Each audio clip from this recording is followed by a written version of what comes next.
दोस्तों, आज हम आपको एक प्राचीन कथा का श्रवण करा रहे हैं। आज की इस कथा में हम जानेंगे कि किस पापों के कारण मनुष्य को कुत्ते का जन्म मिलता है। दोस्तों, प्रत्येक मनुष्य को उनके कर्मों के अनुसार उन्हें मृत्यु के बाद सजा भोगनी पड़ती है। जब उनकी सजा पूरी हो जाती है तो उन्हें पृथ्वी लोक पर दूसरा जन्म प्राप्त होता है। जो जैसा कर्म करता है उसे उसी प्रकार से दोबारा योनि प्राप्त होती है। लेकिन क्या आप लोगों को पता है कि कौन से कर्म के कारण मनुष्य को कुत्ते का जन्म मिलता है और वह कौन से कार्य है जो हमें अपने जीवन में नहीं करने चाहिए, जिसकी वजह से हमें नरक में जाना पड़ता है और फिर हमें एक कुत्ते का जीवन मिलता है। दोस्तों, हिंदू ग्रंथों के अनुसार इस धरती पर रहने वाले सभी मनुष्यों को मृत्यु के बाद उनके कर्मों के अनुसार अलग अलग योनि में जन्म मिलता है। कुछ धार्मिक ग्रंथों में यह भी कहा गया है कि जो मनुष्य अपने जीवन में बहुत अधिक पाप करते हैं उन्हें एक ऐसी योनि में जन्म मिलता है जिसमें वह अपना दर्द किसी दूसरे को बता नहीं सकते और ना ही किसी के साथ बांट सकते हैं। और दोस्तों, आज हम आपको इस कथा के माध्यम से यही बताएंगे कि वे कौन से कार्य हैं जो एक मनुष्य को अपने जीवन में कभी नहीं करने चाहिए, नहीं तो उसे कुत्ते का जीवन मिलना तय है। दोस्तों, एक बार नारद भगवान श्री कृष्ण के पास द्वारिका पधारे और कहते हैं, प्रभु, मेरे मन में एक शंका है, मेरी शंका का समाधान करें। भगवान श्री कृष्ण कहते हैं, नारद, तुम्हारे मन में जो भी शंका है आप निसंकोच होकर पूछो, अवश्य तुम्हारी शंका का समाधान होगा।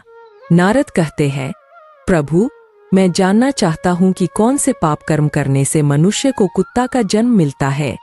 भगवान श्री कृष्ण नारद को एक कथा सुनाते हैं और कहते हैं, नारद, एक समय की बात है, एक दिन भगवान श्री राम अपनी सभा में बैठे हुए थे। तभी उन्हें कुत्ते के रोने की आवाज सुनाई दी। तभी द्वार पर मौजूद द्वारपाल ने उस कुत्ते को वहां से भगा दिया। अगले दिन फिर से वही कुत्ता उसी स्थान पर आकर रोने लगा। द्वारपाल ने इस बार भी उस कुत्ते को वहां से भगा दिया।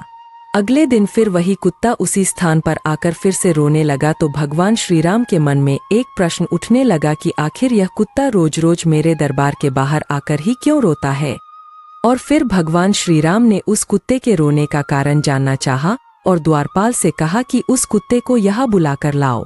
तो उन्हें बुलाने के लिए द्वारपाल उसके पास गए और बोले, देखो, प्रभु श्री राम ने आपको अपने दरबार में बुलाया। तो कुत्ता बोला, देखो, मुझे ऐसी योनि में जन्म मिला है जिसका मंदिर, राजभवन, रसोई घर और गौशाला जैसे पवित्र स्थान पर जाना मना है।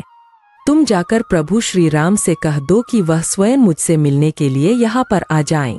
फिर द्वारपाल ने कुत्ते की सारी बातें भगवान श्री राम से जाकर बताई।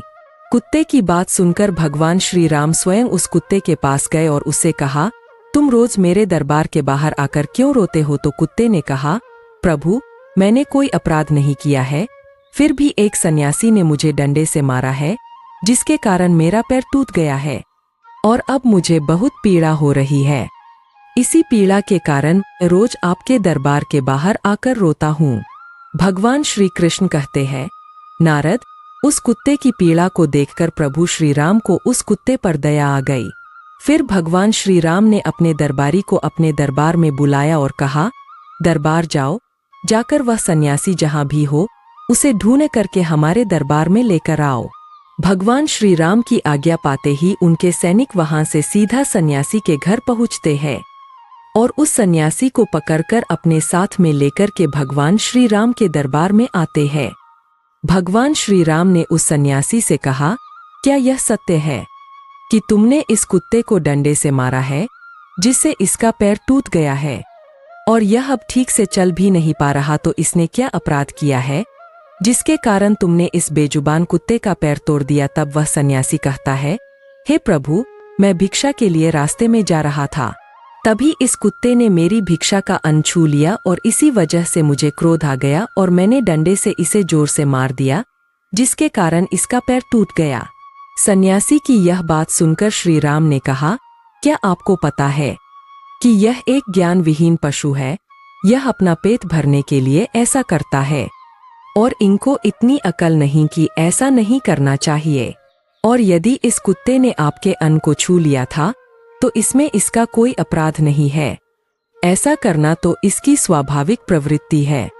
इतनी सी बात के लिए आप इस कुत्ते को इतनी बड़ी सजा नहीं दे सकते, और अपराध इसने नहीं, अपराध तो आपने किया है। जो एक सन्यासी होकर तुमने इस कुत्ते का पैर तोड़ दिया है, इसलिए आप ही इसके अपराधी हैं।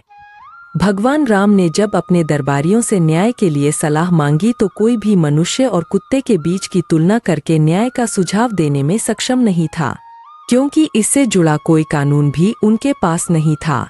भगवान श्री कृष्ण कहते हैं, नारद, भगवान श्री राम निराश होकर उस कुत्ते से कहते हैं कि यह सन्यासी तुम्हारा अपराधी है और तुम जो चाहे वह सजा इसको दे सकते हो। भगवान श्री राम की यह बात सुनकर उस कुत्ते ने कहा कि प्रभु, इस सन्यासी को कालिंजर मठ का मुख्य महंत बना दीजिए। उन दिनों कालिंजर मठ बहुत ही प्रतिष्ठित मठ माना जाता था। भगवान श्री राम को कुत्ते की सजा का उद्देश्य समझ नहीं आया, क्योंकि सजा के रूप में वह सन्यासी एक बहुत ही प्रतिष्ठित और सम्मानीय पद पर जाने वाला था। लेकिन फिर भी भगवान श्री राम ने कुत्ते के न्याय को स्वीकृति दी। इस तरह उस सन्यासी को एक हाथी दिया गया और उसे प्रसिद्ध कालिंजर मठ का मुख्य महंत बना दिया गया। सन्यासी सजा से बहुत ही प्रसन्न। भगवान श्री राम ने कुत्ते से पूछा कि उसने उस सन्यासी को ऐसी सजा क्यों दी जिसमें सजा कम और सुख ज्यादा लग रहा है। आखिर सजा का अर्थ और उद्देश्य क्या है? इस पर कुत्ते ने बताया कि वह पूर्व जन्म में कालिंजर मठ का मुख्य महंत था। शुरुआत में तो वह अपने उस मठ के लिए सच्चे दिल से समर्पित था, जिसकी बहुत से दूसरे लोगों के आध्यात्मिक कल्याण में महत्वपूर्ण भूमिका थी। लेकिन जैसे जैसे दिन बीतते गए, दूसरे छिटपुट विचारों ने उसे प्रभावित करना शुरू कर दिया।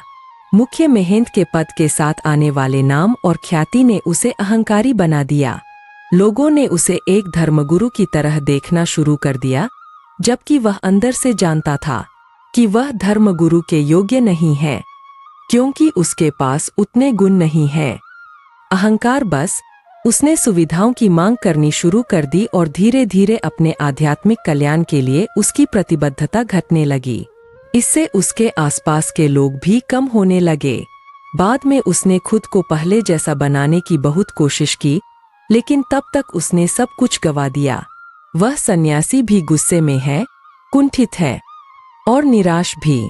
मैं जानता हूँ कि यह भी खुद को वैसा ही दंड देगा जैसे मैंने खुद को दिया था, इसलिए यह उसके लिए सबसे अच्छी सजा है। भगवान श्री कृष्ण कहते हैं, नारद, इस प्रकार से प्रत्येक मनुष्य को अपने कर्मों का फल अवश्य मिलता है। इसलिए आप लोगों से हाथ जोड़कर निवेदन है कि किसी बेजुबान जानवर को अगर हम उसके पेट भरने के लिए अन्न नहीं दे सकते, तो उन्हें कष्ट पहुंचाने का भी हमें हक नहीं है। आप लोगों से निवेदन है कि किसी भी बेजुबान जानवर को कभी भी कष्ट न दें। यदि कोई कुत्ता या बेजुबान जानवर आपके घर पर आता है, तो उसे यदि रोटी नहीं दे सकते तो उसे मारो भी मत, क्योंकि वह भी एक जीव है, उसे भी दर्द होता है और ईश्वर सबके कर्मों को देखता है। दोस्तों, इस प्रकार से भगवान श्री कृष्ण ने नारद को बताया है कि कौन से पाप कर्मों के कारण मनुष्य को कुत्ते का जन्म मिलता है। दोस्तों, मैं आशा करता हूँ कि यह कहानी आपको जरूर पसंद आई होगी। कहानी पसंद आई हो तो हमारे वीडियो को लाइक और सब्सक्राइब जरूर करें। धन्यवाद।